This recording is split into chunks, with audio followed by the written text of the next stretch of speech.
Chapter 1. The Witch in the Woods. In hindsight, renting the deluxe Hagatha Halloween costume was the first in a long series of questionable decisions. The second was taking the shortcut through the woods behind her struggling bakery to reach the town square's fall festival. The third, and this was the one that would rearrange her entire life, was pushing through a thicket of ferns and stumbling directly into a clearing full of very large, very serious, very shirtless men standing around a bonfire. They were enormous. Not gym enormous. Enormous in the way that suggested their bodies had been built for something other than aesthetics. Broad-shouldered, thick-armed, with the kind of stillness that made the hair on Harper Astor's neck stand up for reasons she couldn't name. At the center stood a man who made the rest of them look small. He was holding a torch, his face lit in amber and shadow, his jaw set with the grim authority of someone who had never once been told no and believed it. His eyes were the color of dark honey, and they were looking directly at her. A sound moved through the clearing.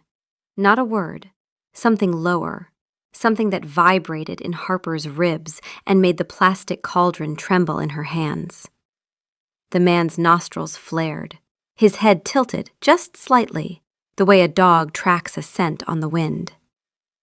"Witch," he said. Harper looked down at herself. The pointy hat, the polyester dress, the cauldron full of cheap licorice. She looked back up at him. "I'm not a witch," she said, her voice a squeak she didn't recognize. "I'm a baker. I'm looking for the fall festival. There's a sheet cake in it for me if I sell enough raffle tickets. So if you and your very well-hydrated friends could point me toward town, I'll just—" She gestured vaguely behind her and backed into a tree. The man with the torch had not moved. He was looking at her with something between shock and the particular stillness of a person who has just been hit by a bus and hasn't fallen down yet. Inside Marius Stonefang, Alpha King of the Northern Reach, something was happening that had never happened before. His wolf, Flint, a creature who had spent most of the last decade in a state of bored superiority, lifted its metaphorical head and said, with the calm certainty of someone who had been right about everything their entire life, "Ah, there she is. A beat. Took her long enough." Marius's grip on the torch tightened until the wood creaked. No, his wolf did not get to decide. Not about this. Not about a human woman in a polyester dress clutching a bucket of candy who had just walked into a pack gathering and clearly had no idea what she was looking at. "She smells like bread," Flint continued, entirely unconcerned. "And rain. And something underneath that I will need to investigate further. This is very promising." "Ask her name." The man to Marius's right, Gideon, his beta, a man with a scarred eyebrow and the perpetual expression of someone who had seen too much and been compensated too little, stepped forward. He examined her costume with the detached interest of a museum curator, glanced at Marius, and immediately understood what was happening. His mouth twitched. "She's human," Gideon said, loud enough for the pack to hear, then lower, only for Marius. "And she has absolutely no idea what we are." A ripple went through the gathered wolves. Not alarm, amusement. 20 pairs of eyes moved from the small woman in the witch costume to their alpha king, who was standing rigid as a fence post, with his wolf doing something unprecedented inside his chest. Marcus, one of the oldest pack members, a barrel-chested man with silver at his temples, leaned toward Boris and murmured, "Is the king's wolf?" "Yep," Boris said. "For the human?" "Yep." Marcus's eyebrows climbed slowly up his forehead. Then a grin spread across his face, the kind of grin a man gets when he realizes he's about to watch something spectacularly entertaining. Harper, oblivious to the silent comedy unfolding around her, was already turning to go. She made it to her van on the logging road before she realized the battery was dead. Her phone had no signal. The woods were dark, the road was empty, and behind her a bonfire still flickered through the trees. Gideon appeared at her window, hands in his pockets. Van trouble? Dead battery. No signal out here. We have a guest room at the house. Warm, safe, door locks from the inside. We'll jump your van in the morning. She looked at him. He had the face of someone who was fundamentally tired, but decent. I'm not going to get murdered? Not tonight. The schedule's full. She almost smiled. They walked back toward a large stone house set into the hillside, not a castle, but the kind of estate built by people who expected to be in charge for a long time. Warm light spilled from tall windows. It smelled like wood smoke and pine. Harper looked around and thought, eccentric rural community, very outdoorsy, very physical. Probably some kind of retreat center or co-op. The shirtless bonfire thing was likely a seasonal tradition. Men in the country did things like that. She'd read about it. Marius walked ahead, his stride too fast for a man who was not fleeing. Excellent, Flint said. She is coming to the house. Phase 1 complete. There had been no Phase 1. Gideon fell into step beside Marius. Are you going to tell her? He asked quietly. Not tonight. She thinks we're a commune. I know. This is going to be spectacular. I agree with the scarred one, Flint said. Everything is proceeding exactly as I anticipated. Nothing was proceeding as anyone had anticipated, but the woman in the witch costume was in the house, the door locked from the inside, and the Alpha King of the Northern Reach was pacing his study at midnight, while his wolf purred and his entire pack placed bets on the timeline of his unraveling. Chapter 2. The Kitchen. Harper found the kitchen at 6 in the morning because the kitchen was the only place that had ever made sense. She hadn't slept. The bed was too comfortable, the room too quiet, and her brain had spent the night cataloging every large, shirtless man from the bonfire in an attempt to determine whether she was in physical danger or merely having the strangest week of her life. She'd landed on strange and gotten up. The kitchen was enormous. It was also a disaster. The spice rack was organized by container size. The proofing area was too close to the main oven, which ran at least 15 degrees hot on the left side. The flour was stored next to the cleaning supplies. There were 3 different kinds of salt, and none of them were where salt should be. She tried to resist. She told herself she was a guest. She was leaving in a few hours. This was not her kitchen. The pep talk lasted 90 seconds, at which point she found herself elbow deep in the spice pantry, muttering about organizational crimes against cumin. Elsbeth, the head cook, a stern woman with forearms that suggested she had been kneading dough since before Harper was born, found her there and reacted as if she'd discovered a burglar. Who let you in here? The cumin was behind the vinegar, Harper said, holding up the jar like Exhibit A. Elsbeth opened her mouth to argue, looked at the jar, looked at where it had been stored, and closed her mouth. By 7:30, Harper had reorganized the spice rack, identified the oven's hot spot, and dispatched Boris to retrieve Bartholomew, her sourdough starter, from the dead van. Boris returned with the jar, her favorite rolling pin, and 3 bags of flour. He set them on the counter with the careful delicacy of a bomb disposal technician. The jar, Boris said. It was warm and moving. He's fermenting. He does that. It smells alive. He is alive. That's sort of the point. Boris backed away slowly. On his way out, he passed Marcus in the corridor. She named the bread paste, Boris reported. She calls it Bartholomew. Marcus added this to his mental file and went to update the betting pool. By 9, the kitchen smelled like baking butter. The scent threaded through the stone corridors, climbed the stairs, and reached every corner of the house. Pack members began appearing in the kitchen doorway. First 1, then 3, then a steady stream, drawn by a smell that was making their wolves deeply, personally emotional. The wolves of the Northern Reach had excellent senses. They could track a deer through a rainstorm, identify each other by scent from half a mile away, and detect a lie in a heartbeat's flutter. None of these abilities had prepared them for croissants. Elsbeth had crossed from hostile to grudgingly impressed in 45 minutes. She was now standing at Harper's elbow asking about hydration ratios. Marius arrived at 9:15. He had been awake since 4. He had paced his study, tried to read 3 trade agreements, and then followed the smell of butter down 2 flights of stairs like a man in a trance. He stopped in the kitchen doorway. She was covered in flour. A streak across her forehead, a dusting in her hair. She was humming, a low, tuneless sound she probably didn't know she was making, and her hands moved through the dough with a certainty that made something in his chest go very still. "Look at her," Flint said. The smugness, for one moment, was gone. Just look. Harper turned, saw him, and held out a croissant.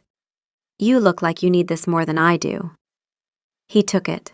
Their fingers touched, his too warm, hers dusted with flour, and she pulled back first, turning to the counter. He bit into the croissant. Butter, salt, a perfect honeyed flake.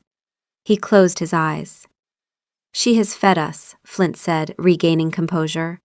"In courtship terms, this is approximately equivalent to a formal declaration of intent. We should reciprocate. She values butter. Acquire butter. Large quantities. Immediately." "Good?" Harper asked, not looking at him. "Yes," he said, and the word came out lower than he intended. She paused, then resumed kneading. "Good." Gideon appeared, assessed the scene, the flour, the motionless king, the pack members in the corridor pretending they weren't watching, and pulled out a small piece of paper. He made a mark. "What's the paper for?" Boris whispered from behind a door frame. "Running tally," Gideon said, without looking up. "Of what?" "Everything." He tucked the paper away. "I've started a pool. Marcus has money on 3 days. I have money on 5. You?" Boris looked at the kitchen, where Marius was standing in the exact same spot, still holding half a croissant, apparently unable to move or breathe or do anything that required conscious thought. "Tonight," Boris said. "Bold." "Look at him." They looked at him. The Alpha King, who had faced down border conflicts and rogue wolves without flinching, was being methodically dismantled by a woman in a witch costume who was unaware of his existence as anything other than the tall one who needs feeding. An hour later, Harper reached for a cast iron pan on the top shelf. She stretched, her fingers just brushing the handle, and then Marius was behind her. Not touching her, but close enough that the heat of his body was unmistakable. His arm went past hers, his hand closed over the pan, and for a moment they were occupying the same narrow strip of space between the counter and the shelf. She could smell him. Pine, wood smoke, and that wild undertone she kept noticing and couldn't place. His chest was inches from her shoulder. She could feel the stillness in him, too complete, too controlled, like something large holding itself carefully in check. She turned her head. His eyes were right there, gold-flecked, warm, close enough to see the darker ring around the iris. Neither of them moved. Then he set the pan on the counter and stepped back. "Here." "Thanks." Her voice came out approximately 1 octave higher than normal. He left the kitchen at a pace that suggested urgent business elsewhere. There was no urgent business elsewhere. "Elegant," Flint observed. The proximity maneuver was inspired. "She is clearly affected." Her heartbeat was audible from 3 feet away. "I believe we are entering the middle phase of courtship. I am going to need to revise the timeline." In the kitchen, Gideon made 2 more marks on his paper. Throughout the morning, Harper noticed things. She noticed that when Marius stood near her, his eyes caught the light strangely. A flash of amber gold that came and went. Firelight from the kitchen lamps, she assumed. She noticed that the men in this house moved differently. Not just large, quiet. Startlingly quiet for their size. They tracked movement with their eyes in a way that reminded her of nature documentaries. She noticed that Marius had cleared his throat twice, except it hadn't sounded like clearing his throat. Deeper, rougher, involuntary. She filed all of this under eccentric rural community and went back to her croissants. She was pulling a tray from the oven when Boris walked through the kitchen, carrying what appeared to be an entire raw venison shank. He was holding it the way a normal person holds a sandwich, casually, one-handed, clearly intending to eat it as is. He was 3 steps into the kitchen before he saw Harper. He froze. He looked at the raw meat. He looked at Harper. He looked at Gideon, who had materialized in the doorway with the silent speed of a man who had spent his life managing emergencies. "Boris," Gideon said, his voice dangerously pleasant, "would you like me to cook that for you?" "I was just going to cook it. In the kitchen. Like a person." "Right," Boris said. He set the shank on the counter. "I was going to roast it." "At 9 in the morning?" "I'm a morning person." Harper looked between them. Something was happening that she didn't quite follow, but Boris's ears had turned red, and Gideon was giving him a look that could strip paint. Later that morning, a younger pack member named Dara bounded into the kitchen and said, "Great day for a run, isn't it? The kind of day where you just want to get out and—" Gideon's foot connected with her ankle under the table. "Jog," Dara finished, wincing. "A normal human jog, on 2 legs, down the road." "Lovely," Harper said, not looking up from her dough. Gideon closed his eyes very briefly. Marcus appeared at noon and mentioned he could jumpstart her van. "Should have you on the road by this evening." "Great," Harper said. "Perfect, that's great." She didn't look at Marius. Marius didn't look at her. "She is devastated to leave," Flint observed. "The signs are unmistakable.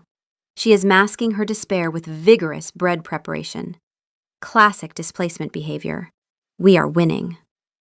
They were not winning, but Harper's van sat unjumped on the logging road that night, and in the morning she was back in the kitchen at 6, and nobody mentioned it. That second night, in her room with the door locked, Harper sat on the edge of the bed and tried to make a list of reasons she was still here. Professional ones. The oven needed a second calibration. Bartholomew's schedule. The focaccia recipe she'd promised Elspeth. The list was unconvincing, and she knew it. She thought about the pan. The way his arm had reached past hers. The smell of pine and something wild. The way his eyes had gone gold, close enough to count the flecks. And the way the air had gone thick and warm between them, for a reason she couldn't articulate. She thought about the way the house felt at night, not empty, not quiet, but settled, full of people moving through rooms, voices filtering through stone walls, the distant sound of someone laughing in the corridor. It sounded like the opposite of her apartment above the rolling pin, where the only sound after midnight was the ticking of the oven cooling down. She picked up her phone. Still no signal, but it didn't bother her the way it had the first night. She went to sleep thinking about honey-colored eyes, and woke up thinking about bread. Chapter 3. The Badger Problem. On the morning of the second day, nobody mentioned the van. Harper told herself she was staying because Bartholomew's proofing schedule was delicate and the oven calibration wasn't finished. Professional reasons. The fact that Marius had appeared at 6 with 2 cups of coffee and a silence that felt like company had nothing to do with it. She had taken the coffee. Their fingers had brushed again. She had not looked at him. Gideon made another mark.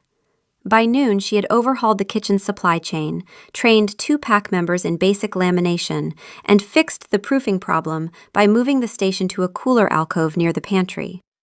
Elspeth had stopped calling her the visitor and started calling her Harper, which felt like receiving a military honor. She was elbow-deep in a pie crust when the Badger crisis arrived. Gideon burst into the kitchen with dirt on his jacket and a leaf in his hair, looking like a man who had been personally insulted by nature. "The Badgers," he announced. Marius, who had been sitting at the kitchen table reviewing documents he was not reading, looked up. "What about the Badgers, Gideon?" "General Snuffles has rejected our latest offering." Harper's hands went still. "I'm sorry, General Snuffles?" "A badger, very large, controls the burrow network under the North Field. We've been in a territorial dispute for 23 years. I delivered a wheel of aged Gouda this morning. He chittered at me, which I believe was profanity, and rolled the cheese into the river." What kind of Gouda? Both men turned to look at her. 3 years aged. I sourced it myself. That's your problem. Aged Gouda is a dominance gesture. You're telling him your territory is superior. He's going to reject it every time because accepting means subordination. She wiped her hands on her apron. You need something collaborative. Triple cream brie, fig jam, the good kind, not commercial. Present it on a flat stone, not a board. And don't look him in the eye. Direct eye contact is a challenge. You approach from a 45-degree angle, set the offering, and withdraw to 5 meters minimum. The kitchen was silent. Elsbeth had stopped stirring. Boris, who had been loitering near the breadbasket, was frozen mid-reach. She is negotiating a territorial treaty using dairy products, Flint said, in the reverent tone of a being witnessing something holy. She is magnificent. We have found our equal. I have never been more certain about anything in my life. They went together to the north field, Harper, Marius, and Gideon.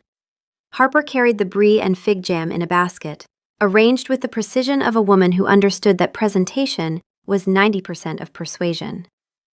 General Snuffles emerged from his burrow like a small, furious tank. 3 feet of muscle and malice, with suspicious eyes and claws that had seen combat. Behind him, 2 smaller badgers appeared, sentries based on the way they flanked the opening, their small, dark eyes fixed on the 3 figures in the field, with the particular hostility of animals who had been burned before by cheese-based diplomacy.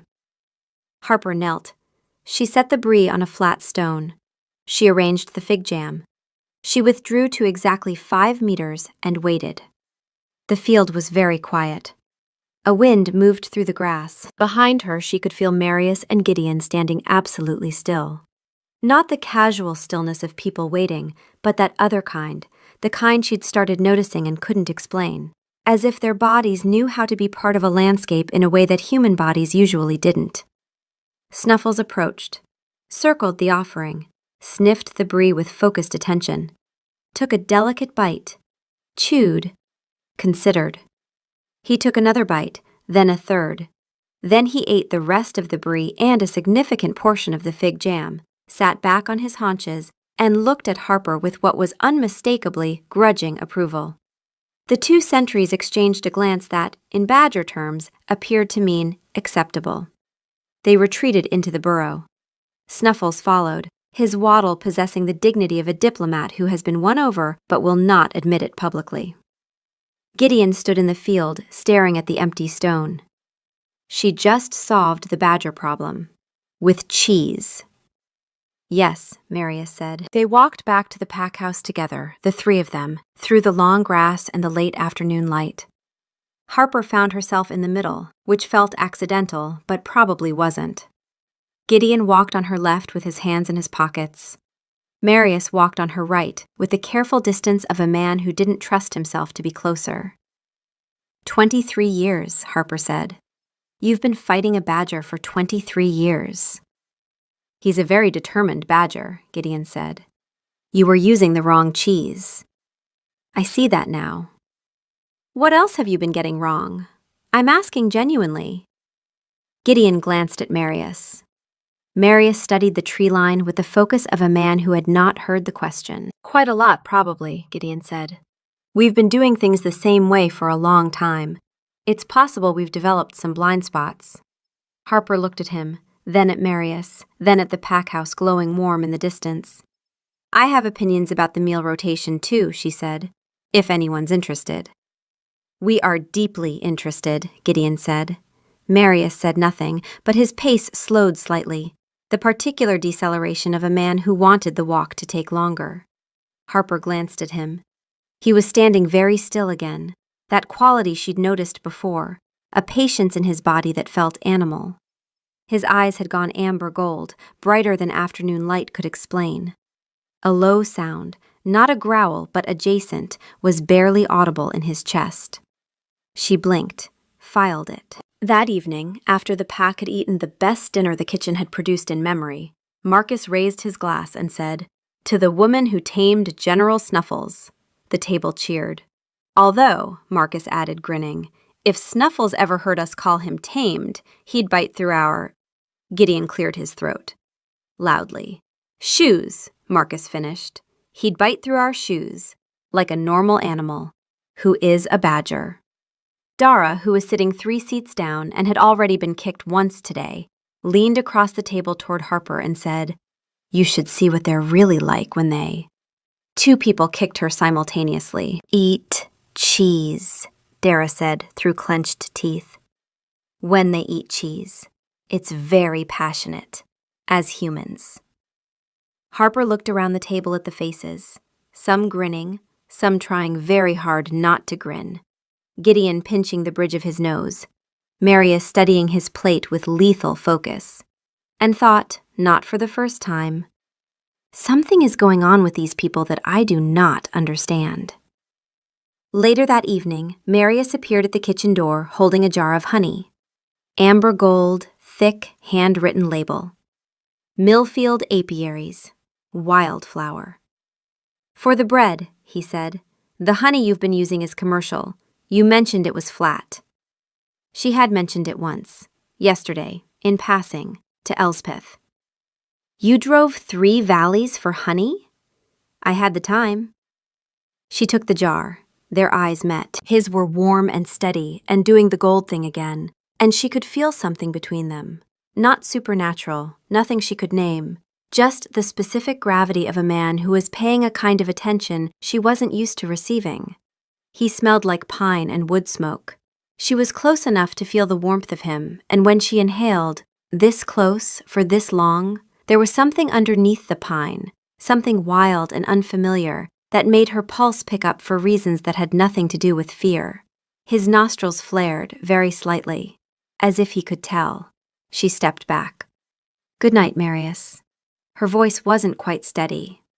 Good night, Harper. His was lower than usual. He left. She stood in the kitchen holding the honey jar until her hands stopped being warm, where his had been. Late that night, Gideon found Marius on the porch. Her van works. Marcus jumped it at dawn, yesterday. Silence. She knows too. More silence. So we're not mentioning the functional van, and we're not mentioning the wolf thing. Marius turned to him. I'll tell her, tomorrow. You said that yesterday. Tomorrow. She stayed, Flint said, after Gideon had gone. She has a working vehicle, and she chose to stay. This is unambiguous. Everything is proceeding exactly as I anticipated. Chapter 4. Useful. Day 3. Harper was in deep.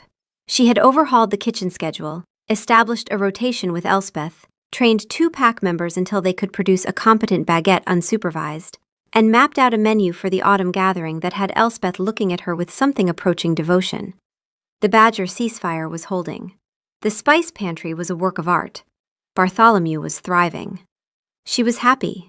The specific happiness of being competent in a place where competence mattered, surrounded by people who ate her food with genuine joy and treated her not as a guest, but as someone who belonged. Boris had asked her to settle a debate about gravy. Marcus had asked about curing venison. 3 pack members had started calling her chef with an earnestness that made her chest ache. She was not thinking about why she was still here. She was not thinking about the van, or the way Marius's eyes went gold when he watched her knead dough, or the low sound he'd made yesterday when she reached past him for the olive oil and her arm brushed his chest. She was on her way to ask Marius about flour suppliers when she heard the voices through his study door, slightly ajar. Marcus. The kitchen's never run this well. She sorted it in 3 days. Gideon. And the Badger situation. 23 years. Cheese. Marcus. The pack adores her. Morale's the highest it's been since the summer run. Any chance she'd stay on? Officially?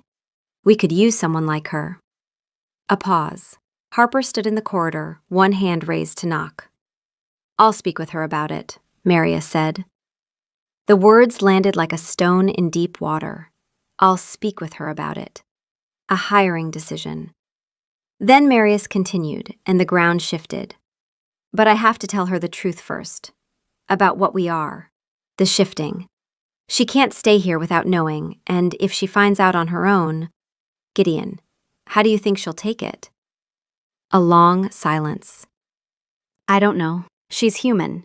She doesn't know about any of this, about shifting, about the bond, about what Flint, if I tell her and she runs. He stopped. I can't lose her, Gideon. Then maybe don't describe her to Marcus as a kitchen improvement first. But Harper wasn't hearing Gideon's correction. She was hearing the other words. Shifting. What we are. The bond. The gold eyes that weren't firelight. The growl that wasn't a cleared throat. The way they moved. Silent. Watchful. Tracking movement like animals wearing human faces. Boris with the raw venison. Dara's aborted sentences. Marcus's cheese jokes that got kicked under the table. The way Marius went still when she was near. Not quiet. Still. The way a predator goes still. The bonfire. The shirtless men. The way their bodies were built. The way they looked at the forest, not like people who lived near it, but like people who lived in it. She lowered her hand, backed away from the door. She walked to the end of the corridor. There was a window there, tall and arched, looking out over the north field and the forest beyond. She pressed her forehead against the cool glass. The two things hit simultaneously, and she couldn't separate them. She was useful, that was all she was. And they weren't human. They'd been hiding it for 3 days while she reorganized their spice pantry and solved their badger problem and baked their bread and started to feel like she belonged. She thought about her mother's kitchen, where Harper had learned to cook at 9 because someone needed to, and no one else was going to. She thought about her college roommate, who'd told friends that Harper was the best. She basically takes care of everything. She thought about her last boyfriend, who'd called her low maintenance like it was a compliment, and how long it had taken her to understand that low maintenance meant doesn't ask for anything and is grateful for scraps. She had walked into this house 3 days ago as a stranger in a costume, and she had done what she always did, made herself indispensable. Fixed things, fed people, made herself so useful that they'd want her to stay. And they did want her to stay, because she was useful. She pressed her palms against her eyes. She was not going to cry in a corridor full of werewolves. She went to the kitchen, wrapped Bartholomew in his towel, then stopped. He belonged here now. Elspeth's new starter was still young. She was still being useful, even in leaving. She wrote the note. Oven instructions, proofing schedule, supplier contacts, the fig jam to brie ratio for General Snuffles. Professional. Complete. She left the honey jar on the counter. Full. She'd never opened it. Gideon found her loading the van. He leaned against the door frame. He's an idiot, Gideon said, but not the kind you think. He's a whatever he is, Harper said, her voice the steadiest it had ever been. The steadiness of someone compressing every feeling into a space small enough to carry. And I'm a baker, and this was never what I thought it was. Harper, was any of it real? She looked at him and the composure cracked. Or was I just useful, the funny human who fixes ovens and negotiates with badgers while you all… She stopped. What even are you? Gideon held her gaze. For the first time since she'd met him, he didn't have a ready answer. We're your friends, he said. That part was real. She got in the van. She drove away. Back at the pack house, Marius walked into the kitchen to find it empty. Spotless. The note on the counter, the honey jar untouched. He picked up the note, read it once, then read it again, slower, as if the second reading might reveal a different message underneath the professional one. Oven instructions, proofing times, supplier contacts. The fig jam to brie ratio for General Snuffles. Precisely calculated, because even in leaving, she was still making sure everything would work without her. The handwriting was small and neat and certain. The handwriting of someone who had practiced being competent so long, it had become the only way she knew how to communicate. He set the note down and picked up the honey jar. Full. The seal unbroken. She hadn't even tasted it. He stood in the kitchen that still smelled like her, flour, and yeast, and the particular warmth of bread dough proving in a quiet room, and understood, with the slow, devastating clarity of a man who has just heard something break inside a wall he can't reach, that he had done this. Not Gideon, not Marcus, not the wolf secret. Him. He had told Marcus she was useful, and she had heard exactly what he meant by it. And the thing he had actually meant, the thing underneath, the wanting, the specific, terrifying hunger to have her stay, for no reason other than that the kitchen was better when she was in it and so was he, had stayed locked inside him, where it couldn't help either of them. Flint was quiet, not smug, not narrating, just silent. Then, very softly, "We did this wrong." Gideon appeared. "She heard you, all of it, the useful part and the wolf part." Marius closed his eyes. "How do I fix this?" "Not with words." Chapter 5. The Bread. The Rolling Pin was a small bakery on a side street in a town that didn't have enough foot traffic to support it. The sign was hand-painted, the door stuck. The front window had a crack Harper had been meaning to fix for 8 months. She was home. She was fine. She had been kneading dough for 6 hours. Her shoulders burned, her arms shook, and the counter was covered in enough bread for a town that didn't exist yet. When the world fell apart, Harper baked. She had left Bartholomew, in a kitchen full of werewolves. Werewolves. The word still didn't feel real. She kept testing it, saying it aloud while she kneaded, poking at it the way you poke at a bruise to see if it still hurts. Werewolves. Gold eyes. Shifting. The bond. She thought about Boris carrying raw venison like a sandwich. She thought about Dara getting kicked under the table mid-sentence. She thought about the way Marius tilted his head when he caught a scent, exactly the way a dog does, and how she'd found it endearing instead of alarming, and what that said about her judgment. She started a new sourdough starter, named him Bartholomew II. It wasn't the same. On the 4th day, the door stuck, then opened. Marius Stonefang stood in her bakery. Jeans, ill-fitting, slightly too short, a plain shirt with flour on the right cuff. His hair less managed than she'd ever seen it, his face drawn with the look of a man who hadn't slept in days. He was holding Bartholomew. The jar was wrapped in a towel, a good one from a linen closet, and he was cradling it against his chest with the careful intensity of someone transporting a live explosive. "He was particular about the temperature," Marius said. "I read your recipe cards. I may have overfed him. I apologize to both of you." Harper stared at the jar. Bartholomew was a disaster. Overproofed, aggressively bubbly, smelling slightly alcoholic. "You fed my starter." 3 times. The first 2 were with the wrong flour. Gideon had to physically stop me from using cake flour. He paused. "I didn't know there were different kinds." He set Bartholomew on her counter. Then he placed a box beside it. Inside, nested in tissue paper, a Matfer Bourgeois rolling pin. Professional, French-made, solid beechwood. The exact one she'd mentioned once, on the 2nd day, to Elspeth, in a throwaway comment about hers warping. "Harmon's," she said. "That's 3 hours from here." 4, there was traffic. He also produced the honey jar from his jacket pocket. Same wildflower honey. The glass was warm from being against his body. "You never opened it," he said. She took it, set it next to Bartholomew. Rolling pin, sourdough starter, honey.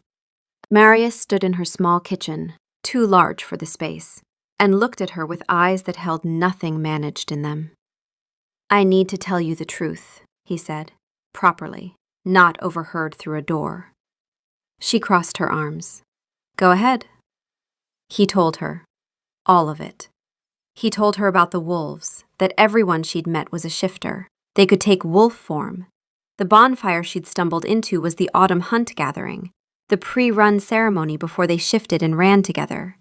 He told her that he was the alpha, that the gold in his eyes was the wolf surfacing, not firelight, not a family trait. The growling, she said, her arms still crossed. Also the wolf. "I'm sorry." The stillness, when you'd go completely still near me. Yes, Boris and the raw venison. He was going to eat it as is, Gideon intercepted. Dara getting kicked under the table every time she opened her mouth. She was about to tell you we shift. Twice. Harper processed this. She processed it the way she processed everything. Practically, item by item, filing each piece into its correct place. The smelling things, she said. You could smell things you shouldn't have been able to. I could smell when you were nervous, and when you were happy. He paused. You smell different when you're happy, like bread, but warmer. She pressed her lips together. She was not going to find that endearing. And the bond, she said, your wolf. Marius took a breath. My wolf recognized you, the night you walked into the clearing. It's called a mate bond. It means my wolf has decided you are the most important person in its world. In my world. Decided. It's not something I chose. It's not something you can feel. It's one-sided. You're human. There's no obligation, no supernatural pull on your end. I'm telling you because you deserve the truth, not because it requires anything from you. She was quiet for a long time. The badger, she said. What about the badger? Is the badger also a werewolf? Something cracked in his expression, not the composure, but the fear underneath it. No, General Snuffles is just a badger. He's genuinely that difficult. She almost laughed. She didn't let herself. Not yet. You should have told me day one. I know. Before I started to feel like I belonged. I know. And you described me to Marcus as a kitchen improvement. He flinched. I don't know how to want things for myself. Everything I've ever wanted has been for the pack. And you were in my kitchen, and I wanted you to stay, but the only language I had for that was, she's useful. Because I've never wanted someone to stay just because I wanted them there. He stopped. Then, I didn't want a baker. I wanted you. I just didn't have the words for it. Harper held the rolling pin and looked at the man in her tiny kitchen. A king in borrowed jeans, cradling a sourdough starter he'd been keeping alive through sheer will and wrong flour. I need a few days, she said. Take whatever you need. And you should go. Because I need to think about the fact that the man who brought me honey is a werewolf. And that's a lot to process while he's standing in my kitchen with gold eyes. He left. She opened the honey. It smelled like wildflowers and 3 valleys, and someone who'd been paying attention. She cried. Then she fed Bartholomew at 11 with rye flour and went to bed. 3 days passed. On the first day, Harper baked until her arms shook, and then baked more. She filled every shelf, every cooling rack, every available surface. The display case was so full, the door wouldn't close properly. She gave away bread to the couple who ran the hardware store next door. She gave away bread to the mail carrier. She gave away bread to a woman walking a Labrador who happened to glance through the window. She did not think about wolves. On the second day, she cleaned the bakery from floor to ceiling, reorganized the supply closet, and made a spreadsheet of her quarterly expenses. She balanced her books for the first time in 4 months. She was profitable this month. Barely. She had always been barely. The bakery was very quiet. She had never noticed before how quiet it was, how the only sounds were the oven fan and the occasional creak of the building settling and the specific silence of a space occupied by one person. At the pack house, there had always been sound. Footsteps, conversation, someone laughing 3 rooms away, the distant clatter of Elspeth's kitchen, Boris asking a question too loudly. The sound of a building full of people who ate together and argued together and lived in each other's noise. She did not think about wolves. She thought about noise. On the 3rd day, Marius called. His voice was careful on the phone, managed mode, king voice. He asked about the feeding schedule for Bartholomew, nothing else. She gave him the ratios, the flour type, the temperature range, professional. She hung up. She sat on the kitchen floor for 15 minutes afterward, holding the phone. She thought about gold eyes. She thought about the voice drop, the stillness, the way the air changed when he was near. She thought about Elsbeth's face when she tasted the croissant, about Boris's gravy debate, about Marcus's quiet laugh and Gideon's tally paper, and Clara bringing her tea without being asked. She thought about the fact that they were wolves, all of them, and they had eaten her bread and called her chef and made her feel like she was in the right place. On the fourth morning, she loaded her van. She drove the logging road, parked in the same spot where her battery had died, walked through the woods with Bartholomew, her rolling pin, a crate of sourdough supplies, and the honey, 2/3 gone now. She knocked on the pack-house door. Boris opened it, stared at her. Then his face split into the widest grin she had ever seen on a man that large. "Chef!" he bellowed into the house. "Chef is back!" The sound that erupted from inside was not dignified. It was the sound of 20-odd werewolves scrambling out of chairs and dropping whatever they were doing to get to the front hall. Marcus appeared first, grinning. Then Elsbeth, who was absolutely not crying. Then Clara, who was. Then a stream of pack members who had apparently developed a profound need for pastries. Gideon materialized from somewhere, leaning against the wall. He looked at her, looked at Bartholomew, and pulled out his piece of paper. He made a final, slow, deliberate mark. "I'm not coming back because I'm useful," Harper said, loud enough for the room. "I know I'm useful. That's not. I'm coming back because Boris asked me to settle a debate about gravy, and I have opinions. And because Elspeth's sourdough needs another month. And because General Snuffles needs his brie on Thursday, and none of you know the ratio." She swallowed.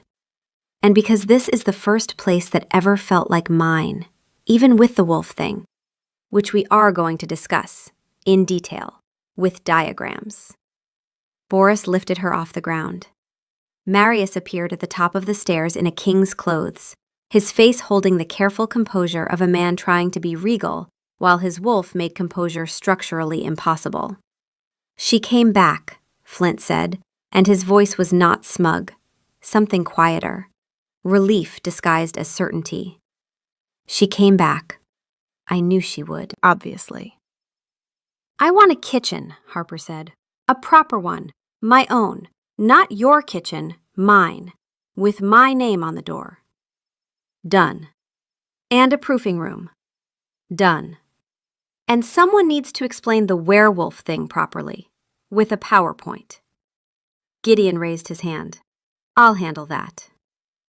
"And you," she pointed at Marius, "are going to learn to make bread." "Acceptable terms," Flint said. "Agree immediately. Also, her butter is superior to our butter. This is a strategic concern I have been meaning to raise." "I'll learn to make bread," Marius said. Gideon gave the PowerPoint on Tuesday. 16 slides, dry as dust, surprisingly thorough. Harper took notes. On Thursday, Marius took her to the tree line at dusk. "You don't have to watch," he said. "If it's too much, I want to see." He stepped back. She watched his body change, not violently, not grotesquely, but with a fluid inevitability that made her breath catch and her hands grip each other. One moment he was a man, and the next he was a wolf. Massive, silver dark fur, dense and thick. Amber eyes, the exact same amber eyes, looking at her with an intelligence that was unmistakably him. The wolf was enormous, bigger than any animal she'd seen outside a nature documentary. His shoulders came to her chest. His paws were the size of dinner plates. Harper's heart hammered. Every instinct she had told her to run. She didn't run. She knelt down. The wolf went very still. Not predator still, something else. Something that looked like disbelief. She reached out her hand, palm up. He pressed his nose against it. His fur was warm. His breath was warm. He smelled like pine and the wildflower honey and something underneath that she finally had a name for. Wolf. That was the smell. It had always been there, underneath everything, and she'd been calling it something wild because she hadn't known what it was. "Hi, Flint," she said. The wolf's tail moved, once. A single dignified wag that fooled absolutely no one. In the weeks that followed, the west wing of the pack house was converted. Commercial ovens, a proofing room with climate control, a stone counter Harper had chosen herself. Above the door, a hand-painted sign, "The Rolling Pin." The pack lined up every morning. Boris was first, always. Marcus had developed a serious croissant dependency. Elspeth handled overflow baking and had been promoted to sous chef, a title she accepted with the gravity of a military commission. General Snuffles received his weekly brie on Thursdays, delivered by Boris, who had developed a grudging diplomatic rapport with the Badger chieftain. Gideon came every Thursday. He ordered one of everything and updated a 3-page ranking system with methodical precision. Marius learned to make bread. Or rather, he attempted bread. He approached baking with the same intense, systematic focus he brought to everything, which meant he over-kneaded consistently and produced loaves that could have served as ballistic weapons. Harper stood behind him at the counter, her hands over his on the dough, guiding the pressure. "Gently," she said. "You negotiating with it, not conquering it." "I don't know how to negotiate gently." "You negotiated a border treaty with the Eastern Pack last month." "I threatened to eat their beta." "That explains a lot about your bread." He laughed. He was laughing more often now, short, startled sounds that seemed to surprise him every time, as if laughter was a muscle he'd forgotten he had. She catalogued each one. She would never tell him she was cataloging them. "She is counting the laughs," Flint observed. "I am also counting. We are at 14. This is an acceptable rate of increase." One morning, 5 weeks in, Harper was shaping loaves at 5 when the kitchen door opened. Marius, in his own jeans now, carrying 2 coffees and a small paper bag. "Bartholomew is doing well. I followed the schedule." "You're feeding my starter without me now?" "I have been trained. I am reliable." He set the paper bag on the counter. Inside was a bread roll.